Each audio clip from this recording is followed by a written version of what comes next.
காலங்கள் எவ்வளோ தான் மாறினாலும், நம்மளை சுற்றி உள்ளவங்க மாறினாலும், நம்ம அன்பு வைக்கக்கூடிய ஒவ்வொருத்தரும் நம்மளுடைய வாழ்க்கையில் ஒரு அத்தியாயம்தான்.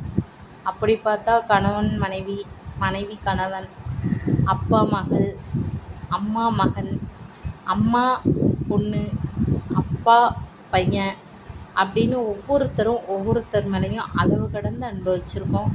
அந்த அன்பை அவங்களுக்கு முழுமையாக நம்ம கொடுத்து அவங்கள காலம் முழுக்க ஒரு அன்பான சந்தோஷத்தோடு அழைச்சிட்டு போவோம். கஷ்டங்கள் எது வந்தாலும் உறவுகளை விட்டுட வேணாம். நம்ம பகிர்ந்து அந்த கஷ்டத்தோடு அந்த உறவுகளை நம்ம கஷ்டமாக நினைக்காம அவங்களுக்காக நம்ம ஒரு சில மணி நேரங்கள் ஒதுக்கி பேசும்போது அந்த கஷ்டங்கள் மறைஞ்சு போயிடும். அன்பை விதைப்போம். கண்டிப்பாக ஒரு நாள் மரமாக விழுதாக நிற்கும்.